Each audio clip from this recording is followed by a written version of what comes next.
What happens to a fortress when the war it was built for simply ends? Not a battlefield, not a city, but an entire coastline lined with hidden guns, buried ammunition chambers, concrete observation posts, tunnels cut into hillsides, and defensive positions that had consumed years of labor and vast quantities of steel and cement. In the weeks after Japan's surrender, thousands of these coastal defenses remained exactly where they had been on the final day of the war, their weapons still pointed toward the sea. Their magazines still held shells. Their camouflage nets still hung over firing positions. Yet almost overnight, installations that had once been considered essential to national survival became assets with no clear future, scattered across thousands of kilometers of shoreline from Hokkaido to Kyushu and across former imperial territories that Japan no longer controlled. The silence that followed surrender revealed the true scale of what had been built. During the final years of the conflict, Japanese planners had devoted enormous resources to coastal defense systems intended to resist a possible invasion. Heavy artillery batteries occupied headlands overlooking major harbors. Smaller positions guarded beaches considered vulnerable to landings. Underground bunkers stored ammunition, fuel, communications equipment, and emergency supplies. These sites had been deliberately concealed within forests, cliffs, and mountainsides. Some were so effectively hidden that even nearby civilian communities possessed only a vague understanding of what existed behind fences and warning signs. When military authority collapsed, officials faced a practical problem unlike anything encountered before. War was over, but the physical infrastructure of preparing for it remained embedded in the landscape. The first challenge was inventory. Japan's government and occupation authorities needed to determine exactly what existed, where it was located, and in what condition it remained. This was not a simple administrative exercise. Wartime destruction had damaged records. Some installations had been expanded during the final months without complete documentation. Others had been built under strict secrecy across the country. Inspection teams traveled to remote capes, islands, and coastal mountains to assess batteries, bunkers, depots, and defensive networks. Reports accumulated rapidly. Hidden positions emerged from military secrecy into bureaucratic paperwork. What had once been classified information became lists of structures, weapons, materials, and maintenance requirements. The scale of the burden quickly became apparent. Concrete fortifications could not simply disappear. Coastal gun emplacement, weighing hundreds of tons, remained a coastal gun emplacement, whether a nation wanted it or not. Underground tunnel systems required monitoring to prevent collapse. Ammunition stockpiles presented obvious dangers. Corrosion threatened abandoned weapons exposed to salt air. Many facilities occupied valuable coastal land that local authorities hoped to reclaim for fishing, transportation, housing, or commercial activity. Reinstallation represented a choice. Should it be demolished, dismantled, abandoned, reused, or preserved? The answer depended less on military considerations than on economics. Post-war Japan faced housing shortages, food shortages, damaged infrastructure, and industrial disruption. Sources devoted to maintaining obsolete defenses were resources unavailable elsewhere. Occupation authorities accelerated the process by ordering extensive demilitarization. Weapons became the immediate priority. Heavy coastal artillery pieces that had once formed the backbone of shoreline defenses were systematically identified for removal or destruction. Large caliber guns represented valuable sources of steel, but extracting them from reinforced positions often required substantial labor. In many locations, equipment was dismantled piece by piece. Breach mechanisms disappeared first. Mountings followed. Electrical systems were stripped out. Finding instruments and communications equipment vanished into recovery programs. By the time many sites completed initial inspections, much of their military value had already been removed. Yet the guns themselves were only part of the problem. Hidden coastal defenses included vast quantities of supporting infrastructure. Munition magazines held shells, propellants, and explosives that required safe disposal. Underground storage areas contained machinery, spare parts, supplies accumulated over years. Fuel tanks remained buried beneath defensive complexes. Communications cables stretched through tunnels and trenches. In some locations, demolition teams discovered stockpiles that exceeded expectations, forcing operations to proceed more slowly than planners had anticipated. Every recovered shell and every dismantled weapon consumed manpower that the country could scarcely spare. Along many stretches of coastline, local residents encountered a strange transformation. Areas that had been inaccessible during wartime gradually opened. Paths once guarded by military personnel became available to fishermen and farmers. Observation posts overlooking bays and straits stood empty. Concrete structures emerged from vegetation as maintenance ceased. The physical presence of war remained visible even as military authority disappeared. Children explored abandoned trenches.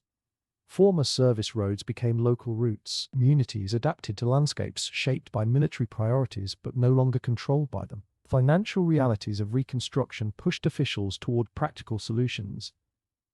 Demolishing every bunker and gun position would have required enormous expenditure. Concrete fortifications were difficult to remove, particularly those integrated into cliffs or mountainsides. Explosives could reduce some structures, but demolition itself carried costs. As a result, many installations entered a period of uncertain existence. Weapons were removed, dangerous materials were extracted, and entrances were sealed, but the structures remained. Across the Japanese coastline, former defensive positions lingered as hollow shells. Their military purpose had vanished, yet no immediate replacement function existed. This ambiguity produced different outcomes in different regions. Near expanding urban areas, pressure for redevelopment encouraged clearance projects. Valuable coastal property attracted commercial interest. Ports required modernization. Transportation networks needed expansion. In these locations, former defenses increasingly stood in the way of economic recovery. Elsewhere, especially in remote districts, abandoned fortifications posed little immediate obstacle. There was no urgent demand for the land, and limited budgets made large-scale demolition difficult to justify. Consequently, many hidden defenses simply remained where they were, low weathering under rain, wind, and salt. Nature soon became an unexpected participant in the story. Vegetation spread across firing positions, grass covered trenches. Trees rooted themselves in cracks within reinforced concrete. Coastal erosion altered landscapes that military engineers had carefully selected years earlier. In some locations, entrances collapsed. In others, shifting soil concealed structures more effectively than wartime camouflage had ever managed. Installations designed to blend into their surroundings gradually became part of those surroundings. The distinction between natural terrain and military construction grew less obvious with each passing year. At the same time, another pressure emerged from the sheer quantity of reusable material contained within former defenses. Post-war shortages encouraged salvage. Steel recovered from weapons and support structures possessed immediate economic value. Copper wiring, mechanical components, and other materials were extracted whenever practical. Some sites experienced organized recovery efforts directed by authorities. Others saw more informal scavenging by local populations, seeking resources during difficult economic conditions. The process steadily stripped installations of equipment, leaving behind concrete shells that offered little commercial return relative to the cost of complete removal. The occupation period also revealed how unevenly documented many hidden defenses had been. Inspection teams occasionally discovered facilities omitted from surviving records. Small bunkers appeared in unexpected locations. Munition caches surfaced during construction projects. Farmers ploughing fields encountered buried military materials. Coastal development exposed forgotten tunnels. Each discovery served as a reminder that the wartime defensive network had extended further than many civilians realized. And after systematic surveys, uncertainty remained regarding what still lay concealed beneath hillsides and forests. As years passed, the questions surrounding these coastal defenses shifted. Initially, the concern had been how to eliminate their military function. Increasingly, the issue became what to do with the physical remnants themselves. Some local governments viewed them as obstacles. Others regarded them as useful structures. A few began attracting attention from historians and engineers interested in understanding how extensive the wartime construction effort had actually been. Yet these discussions remained secondary to more immediate national priorities. Japan's reconstruction was accelerating. Industry was recovering. Cities were changing rapidly. Against that backdrop, many former coastal defenses existed in a kind of administrative limbo, too large to ignore completely, too costly to remove entirely, and too numerous for any single policy to address. By the time the first post-war decade advanced, much of the original weaponry had disappeared, but the hidden network itself had not. Along isolated shorelines, sealed tunnels remained behind rusting doors.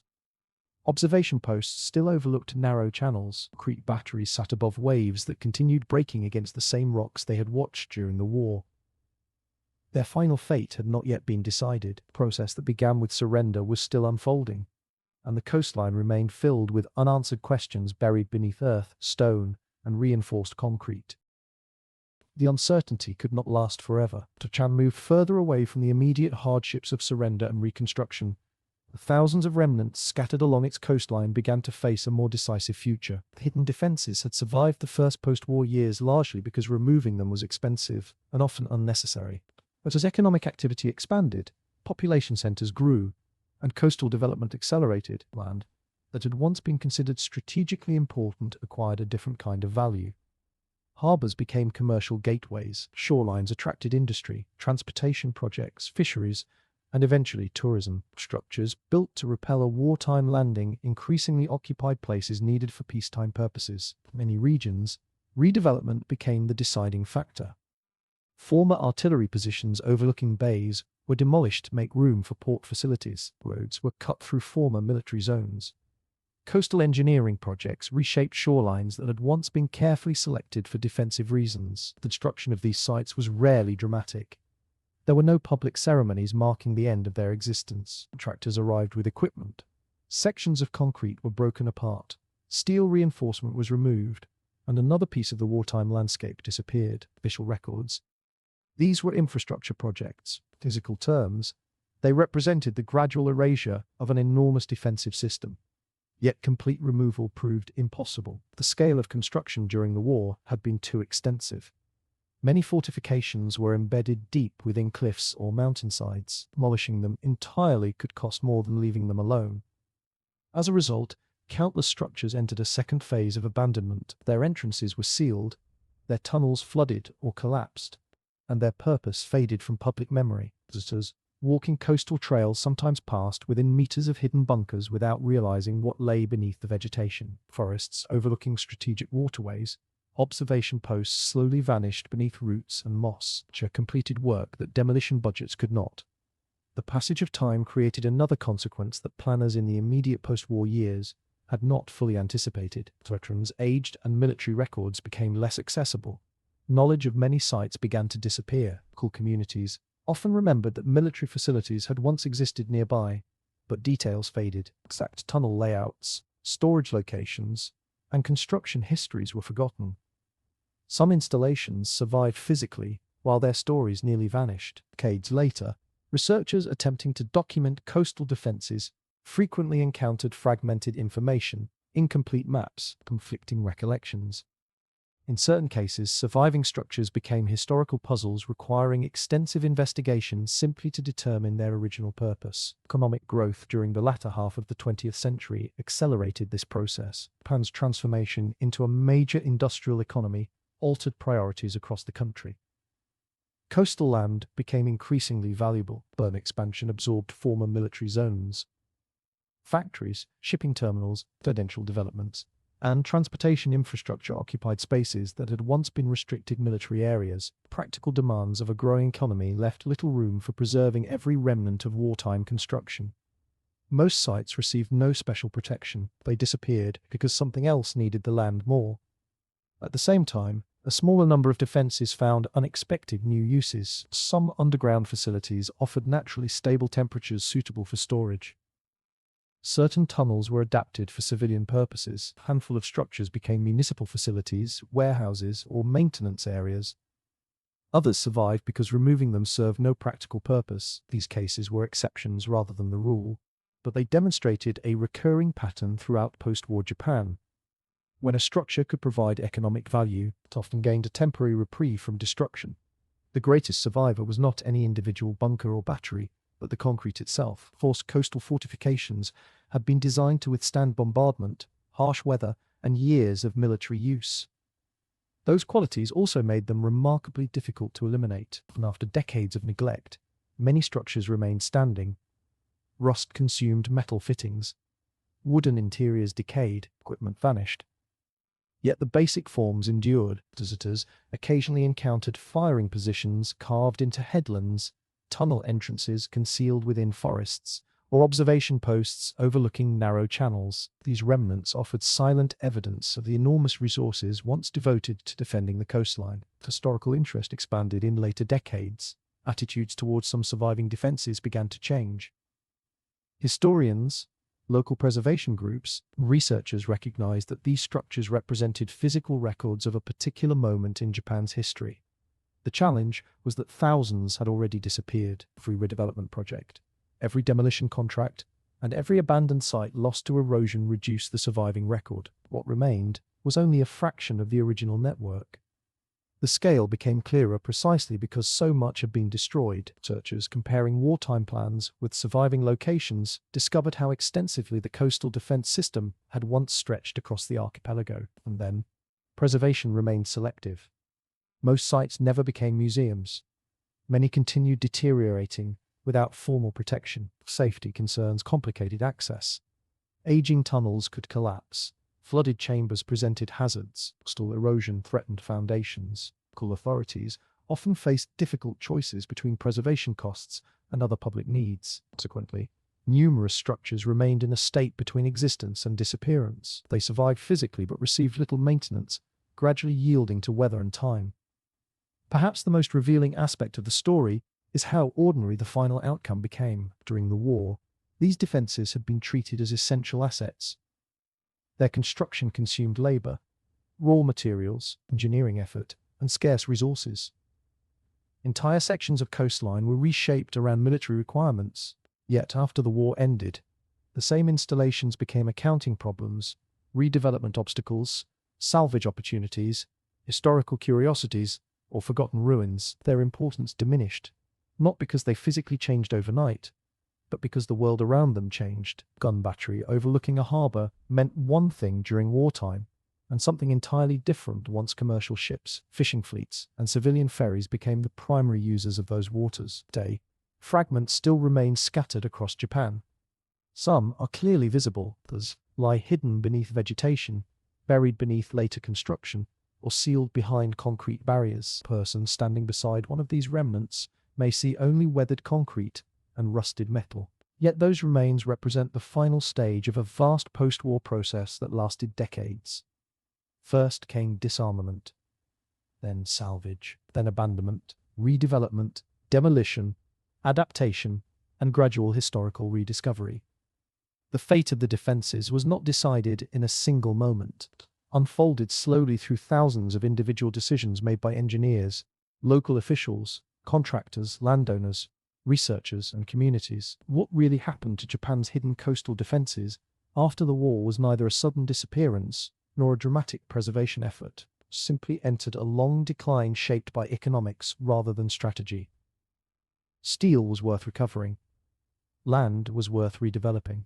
Maintenance was expensive. Memory faded. Nature advanced, piece by piece. The network that had once guarded the coastline was dismantled, buried, repurposed, forgotten, or absorbed into the landscape. And yet complete disappearance never arrived. Along remote shores, beneath wooded hills, and above narrow sea passages, remnants continue to endure.